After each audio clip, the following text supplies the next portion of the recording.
Hey, Motorman here, and first thing I want to do is thank everybody for watching this channel through the years, and I want to say Happy New Year to you. We're going to go out today, we're going to take a little ride because it's about 80 degrees, and I know up north it's really cold, but don't worry, next week we got a cold spell coming. It's supposed to drop temps down to mid-70s. But anyway, today we're going to talk about the top 5 most frequently asked questions that I get, and I get them all the time. So let's take a ride. Okay, most frequently asked questions. Number 1, what does the rear brake do for you when making low speed turns? Well, it helps to stabilize the motorcycle. At low speeds you should be in the friction zone. That means the clutch and throttle, feed a little throttle, stay in that gray area between the completely released clutch and when you pull it to the grip. In that gray area, that's where you have the most control. And put a little pressure on the rear brake. It helps to stabilize the bike because you got 3 ways to control it. As for why it works and what it does for you, well, you have 2 forces. One force pulling you forward, that would be the friction zone, and another force holding you back ever so slightly, that would be the rear brake. Get on a bicycle, pedal against the rear brake and try to bring that bicycle to a standstill. You'll find doing so much easier than if you just tried to bring it to a standstill by pedaling very slowly. It works the same way on a motorcycle. You've ever watched a slow race at any of the bike rallies, the guys who are really good at the slow race, that's exactly what they're doing. Putting a little pressure on a rear brake, staying in the friction zone, and some of them could even bring that motorcycle to a dead stop. Question 2. If I have a linked brake motorcycle, can I still use these techniques? Yes, of course you can. In fact, this motorcycle right here I'm riding has linked brakes. And by the way, if you're not familiar with that term, what that means is when you put a little pressure on the rear brake, it affects a tiny bit of the front brake. If you put a little front brake on, a little pressure on the front brake, it gives you a little bit of rear brake.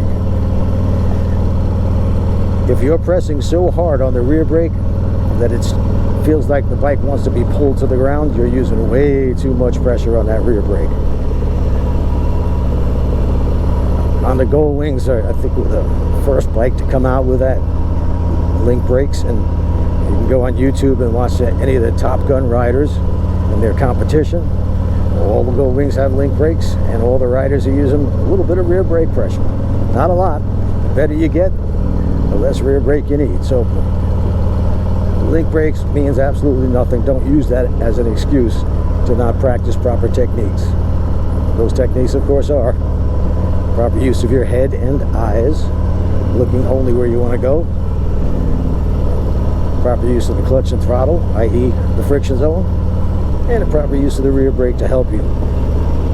As you get really good with the clutch and throttle, you can eliminate using the rear brake when practicing. In fact, I suggest you do so.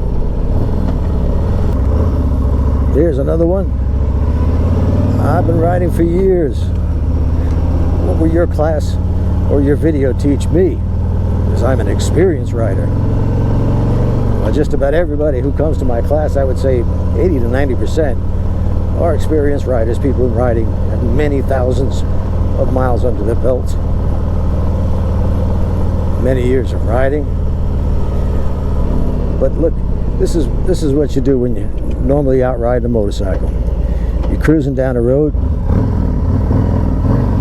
making great big wide turns once in a while, coming to a nice easy stop, and yeah, pretty quickly you get very good at cruising straight down the road, making great big wide turns once in a while, and coming to an easy stop. So what I'm going to show you is how to handle those emergency situations where you have to avoid a crash, as in leaning, turning, and swerving quickly. And out on the street, you better do it quickly. Everybody knows somebody who says, I had to lay her down. What that really means is they didn't know how to stop quickly, so they slammed on the rear brake, slid on the ground, and usually right into the very thing they were trying to avoid, so they crashed to avoid a crash. It's actually just physics. If you lock that rear brake up, the bike is going to slide onto the ground and you're going to crash. So I'm going to teach you how to avoid that. And if you've been riding for many years, but you still have to duck walk your bike through a simple easy U-turn on your average side street, yeah, then you really don't know how to ride. All you know how to do is cruise straight down the road. You don't know anything about avoiding obstacles or proper technique. Last but not least, my bike doesn't have a friction zone. What am I supposed to do? It's like an on and off switch. Every motorcycle, if it's got a clutch, it's got a gray area or a friction zone. To find it, you probably found it already, because every time you take off from a stop, as you let the clutch out and feed a little throttle, as soon as the motorcycle starts to move, that's the friction zone. Instead of passing through it and letting the clutch out all the way, just stay in that gray area a little bit longer.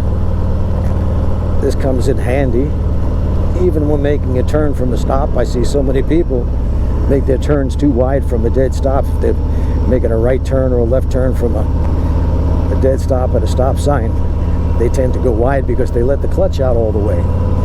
Once you let the clutch out all the way, the slightest movement of the throttle causes the bike to leap ahead. But if you slip that clutch a bit, stay in that friction zone, you have complete control of the motorcycle. Add a little bit of rear brake until that turn is completed, and until you get really good at the clutch and throttle, and it makes things so much easier. Every motorcycle has a friction zone. You just got to get more familiar with it by practicing. And the best thing to practice for getting familiar with the friction zone is the slow race in a straight line. You ever been to any bike meet? You've seen the slow race. You don't have to go that slow to get a good handle on it, though. About a walking pace is all you need. So if you enjoyed this video, take a look at this one as well.